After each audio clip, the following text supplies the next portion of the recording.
திமுக கவுன்சிலர்லாம் 100 200 வசூல் பண்ணிட்டு இருந்தாங்க. இப்ப யாருமே காசு கேட்டே வர மாட்டேங்கிறாங்க. உங்களுக்கு என்ன வேணும்னு கேட்கிற கவுன்சிலர் இருக்காங்கன்னு சொல்லுவாங்க. அதுதான் இன்னொரு ஒரு வருஷத்துல நீங்க பார்க்க போற கிட்டத்தட்ட 8 சட்டமன்ற உறுப்பினர்களை தந்த மாவட்டம் நம்மளுடைய மதுரை மாவட்டம். ஒரு கவுன்சிலர் 10 கோடி 15 கோடி சம்பாதிக்காத கீழே சம்பாரிச்ச ஒரு கவுன்சிலர் சொல்லுங்க. இதுக்கு அந்த ஒரு மாநகராட்சி இயங்கணும். 100 கவுன்சிலர் இருக்காங்கன்னா நீங்க சாதாரணமா 10 இருந்து 15 கோடி பாத்தீங்கன்னா 2000 கோடி 1500 2000 கோடி சம்பாதிக்கணும். இந்த அப்புறம் மாநகராட்சி எங்க தாங்கும்? மொத்த பட்ஜெட்டே நீங்க இன்னைக்கு 4500 கோடி இருந்தால் மதுரை மாநகராட்சிக்கு முழுவதும் டிரைனேஜ் சிஸ்டம், சீவேஜ் சிஸ்டம் ப்ராப்பரா அடுத்த ஒரு 50 ஆண்டுகளுக்கு எந்தவித சிரமமும் இல்லாமல் கொண்டு வர முடிய திட்டம் 4500 கோடி இருந்தால் செய்ய முடியும். கடந்த 5 ஆண்டுல இந்த திமுக கவுன்சிலரும் மற்ற கவுன்சிலரும் சேர்ந்து சம்பாரிச்சது அதை விட அதிகம். அப்புறம் எப்படி மாநகராட்சி தாங்கும்? அதை எப்படி சரி பண்ண முடியும்?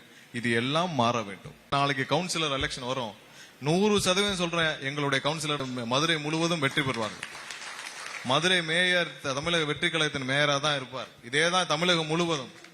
அப்ப வந்தப்ப பாப்பீங்க, என்னடா போன வாரம் வரைக்கும் கவுன்சிலர்லாம் 100 ரூபாய் வீட்டுக்கு வசூல் பண்ணிட்டு இருந்தாங்க, கடைக்கு வசூல் பண்ணிட்டு இருந்தாங்க, தெருவோர வியாபாரிகளை கூட விட்டு வரல, அங்கேயும் திமுக கவுன்சிலர்லாம் 100 200 வசூல் பண்ணிட்டு இருந்தாங்க.